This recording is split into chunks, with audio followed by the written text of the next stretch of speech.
Lumabas nga ako kanina lang. Tapos, nag-vlog kasi ako ng, may vlog ako sa labas. Tapos, nung binalikan ko yung video, pinapanood ko na, ang pangit ng bangs ko. Miyang, hindi magandang tignan. Pero ipopost ko pa rin yun. Sayang yung video eh. Kasi, madalas, bakit ko ganun? Kasi madalas, pag nag-video ako sa sarili ko, back camera yung gamit ko. Katulad ngayon, back camera, hindi ko nakikita yung sarili ko kung anong itsura ko.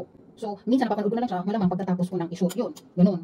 Hindi kasi ako masyadong nakafocus sa kung ano yung itsura ko sa video. Ang focus ko is kung paano ko i-deliver yung gusto kong sabihin. Kasi nga, medyo mahina ako doon. Isa yun sa mga weakness ko. Kung paano magkwento, hindi ako maganda magkwento. But anyway, ngayon, magtitikim naman tayo nito. Pickled mango. Pickled slice mango with chili. Binili ko to dun sa Filipino store na pinagbibilhan ko. Ano to? 12 shekels. Ayan. O, diba?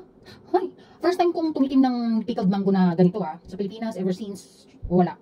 First time na eh. To, first time. At since may bagoong ako dito, susubukan ko kung bagay ba sila. So ngayon, it's time na para tumikim. Masarap kaya ite, I don't know, we will see.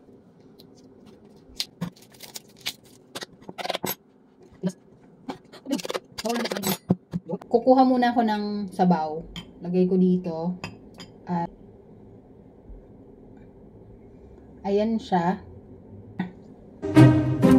Tikman natin.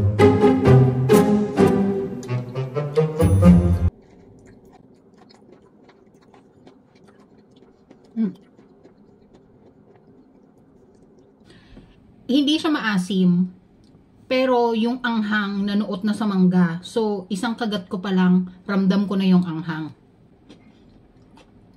Hindi rin siya masyadong maalat. Actually, hindi maalat. Crunchy.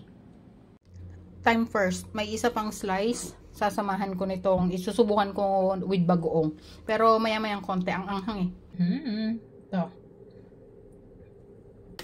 Okay. With bagoong.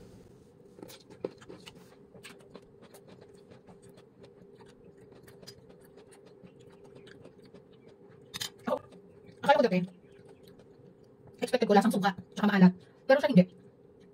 Mas ramdam ng manghang, pero yung lasang suka or alat wala. Yun. Kaya bagay siya sa bagoong.